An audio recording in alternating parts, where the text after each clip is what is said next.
L'évangile ne connaît pas la crise. Et Jésus est venu nous libérer de toutes ces peurs, de toutes ces craintes. Il vient sur notre terrain, vraiment pour nous libérer, nous transformer. Il l'a fait pour toute ma famille. C'est une puissance qui transforme les vies. Les évangélistes sont une vraie source d'inspiration dans le domaine de l'évangélisation. Mais le fardeau grandissant, il y a les premiers services, les premières œuvres. J'ai commencé à faire, je me fais du porte-à-porte, je suis allé, on disait que ça ne marchait pas, mais j'ai eu des contacts formidables en faisant du porte-à-porte. Plus nous, on appuie sur l'accélérateur en disant « Seigneur, moi je veux me donner à toi », plus Dieu, lui de son côté, il appuie sur l'accélérateur pour dire « Écoute, je vais m'occuper de toi ». La mission commence après la porte. Tout à fait. Après la fin de cette émission, la mission commence. Amen, amen.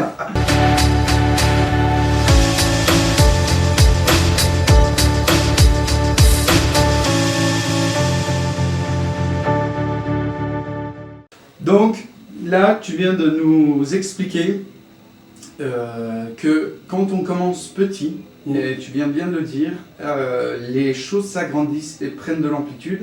Et si je reprends ce que tu as donné précédemment, j'entends que toi et ta famille, vous n'avez pas attendu pour faire, Non. et vous avez pris des devants. On en a fait avec Comme tu viens de l'expliquer, vous avez monté une association pour faire un peu du social, du coup. En fait, on n'a jamais eu le temps de la créer. D'accord. Mais elle a fonctionné. Elle a fonctionné en fait parce que ça a été tellement extraordinaire, c'est-à-dire on était modeste, je ne vais pas dire pauvre, mais une famille modeste, Oui. avec plein de gens modestes et pauvres autour de nous. Et comment aider les pauvres quand on est pauvre? Difficile, hein? Ouais. Donc qu'est-ce qu'on a fait? On a prié. Ouais. On a prié pendant des mois, Seigneur, on a envie d'aider les pauvres, comment faire? Et puis un jour, on a frappé à la porte, puis un homme était là, de grande taille, des grands cheveux, un peu filiforme, un grand gars, très élancé, qui parlait une langue étrange, barbu. C'est pas Jésus, ça s'appelle en hollandais. Et il nous parlait en hollandais, en Dutch, avec des grands signes comme ça, en nous disant c'est dehors, on sort, et on voit un semi-remorque garé sur le trottoir. Mais mon père regarde ça, il dit vous cherchez quoi? Et il donne sur la carte de visite, c'est marqué Marcel Alexandre, mon père. Il avait notre adresse, il dit ça c'est pour vous. Et le gars, ce jour-là, j'ai découvert qu'il n'y a pas plus têtu qu'un hollandais, parce que le gars, il dit moi je lâche ça ici, un semi-remorque, je lâche la marchandise. On ne sait toujours pas comment ils ont su qu'on voulait aider les pauvres, mais pendant des mois, ils nous ont emmené de la marchandise. Et Dieu nous a ouvert la porte de ce ministère de diaconat, et on n'avait aucune formation pour ça, on n'avait même pas de locaux. Ce qui fait que mon père a couru à la mairie. C'est pourquoi que le miracle nous accompagne quand le cœur est ouvert. Il explique au service technique qu'un semi-remorque est arrivé avec des moyens pour aider les pauvres, et la mairie met à notre disposition des hangars. Et on s'est retrouvé avec des hangars, des semi-remorques et de la marchandise pendant des années pour aider tous les nécessiteux de la ville. Et on a tellement été embarqués dans l'affaire et dans tout le travail qu'il y avait qu'on n'a pas eu le temps de créer l'association. Là, tu soulèves un point pour moi qui est crucial, c'est est-ce que nous sommes prêts?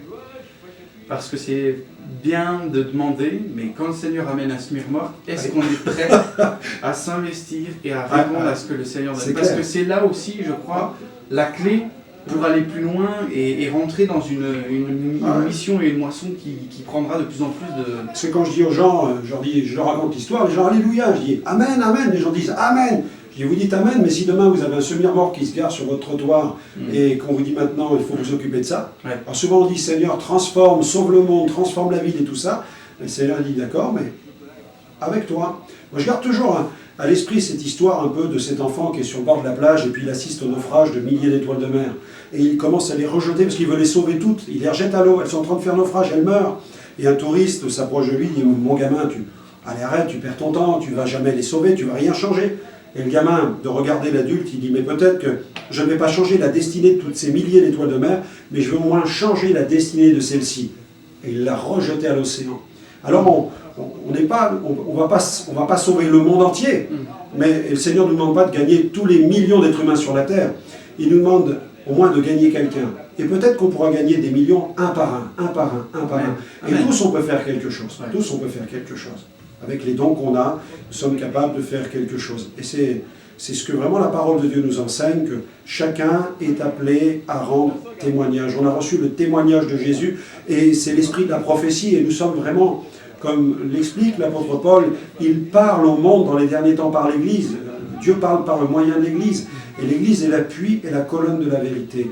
Et au travers de l'Église, Dieu parle. On est comme un message prophétique On est intégré dans tous ces événements prophétiques qui secouent notre monde aujourd'hui. L'accélération des signes prophétiques vient dedans. Il y a l'évangile sera prêché et servira le témoignage, sera prêché à toutes les nations, alors viendra la fin.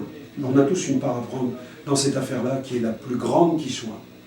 Si tu avais un conseil pour tous les chrétiens, pas spécifiquement les évangélistes, mais toutes les personnes qui ont à cœur d'annoncer la parole du Seigneur, quel serait ce conseil que tu souhaiterais leur donner? Moi, je leur dirais simplement, osez. Osez. Osez parler. Parce que souvent, on se dit, mais qu'est-ce que je peux dire? En tant qu'évangéliste, je fais beaucoup de formations, on a tous des programmes très techniques, méthodologiques et stratégiques, etc., d'évangélisation, de multiplication d'ici, d'implantation. Mais, à la base, on peut faire toutes les écoles qu'on veut si on n'ose pas ouvrir sa bouche pour connecter avec la personne. Alors aujourd'hui, comme disait dans un livre de John Maxwell, beaucoup communiquent mais peu connectent. Et je crois qu'aujourd'hui, il y a beaucoup de communication partout. Mais ce dont les gens ont surtout besoin, c'est de chrétiens qui vont vraiment connecter avec eux. Alors c'est chercher le relationnel. Jésus était un homme de relationnel. Il parlait, il touchait, il bénissait, il se laissait approcher. Il a vraiment développé toujours ce désir de relation avec les autres. C'est ce qui lui a permis d'entrer dans la vie des gens et d'apporter le message du royaume de Dieu. Amen. Il faut oser. C'est une parole qui est... Comme je vous l'ai indiqué dans une précédente vidéo sur Billy Graham, qui rappelle trois principes de base, prier, lisez la Bible et aimer. Ça paraît simple comme ça, mais derrière c'est tellement fort et puissant. Je voudrais juste t'inviter à peut-être prier pour ceux qui nous regardent et à juste libérer justement cette force pour oser. Amen. Seigneur, je te prie pour tous ceux qui regardent ce programme, afin que tu allumes, Seigneur. Je prie que tu allumes dans leur cœur maintenant, Seigneur, un feu brûlant. Amen. Le feu de la passion pour Christ et le feu de la passion pour les âmes perdues. Seigneur, merci parce que tu veux nous baptiser de feu. Tu veux nous baptiser de feu. Tu veux nous immerger dans le feu de ton esprit. Et Seigneur, lorsque ton feu nous consume, Seigneur, alors il n'y a qu'une seule odeur qui se dégage, c'est la bonne odeur de Christ qui doit se répandre dans ce monde. Et je prie que ton Église se lève, à l'instar d'Aaron qui, sur l'ordre de Moïse, a filé dans le tabernacle pour prendre l'encensoir et sortir à l'extérieur comme un globe-trotteur pour répandre la bonne odeur du parfum, afin de mettre un terme à la plaie. Je prie que chacun d'entre nous sortions de nos temples, de nos zones de confort, pour aller dans les rues, dans les ruelles, dans les cages d'escalier, sur les places publiques, dans les squares, dans les parcs, sur les plages, partout, Seigneur, où il y a des gens, que nous allions agiter l'encensoir de la bonne nouvelle de Jésus-Christ, la bonne odeur de Christ, afin que les multitudes trouvent le chemin du salut et que les millions soient gagnés un par un, au nom de Jésus. Amen. Amen. Amen. Allez-y, allez de l'avant. Libérez-vous, n'ayez pas peur, vous ne pouvez que bénir les gens et nous ne pouvons que vous encourager à aller apporter cette bénédiction. Vous ne pouvez qu'apporter une bénédiction, même si des fois ça nous semble un peu maladroit, même si on se sent un peu stupide, c'est pas grave, laissez ça de côté. Allez apporter cette bonne nouvelle qui est la bonne nouvelle de Jésus-Christ. Merci Franck. Merci à toi. À très vite. En avant. Osez.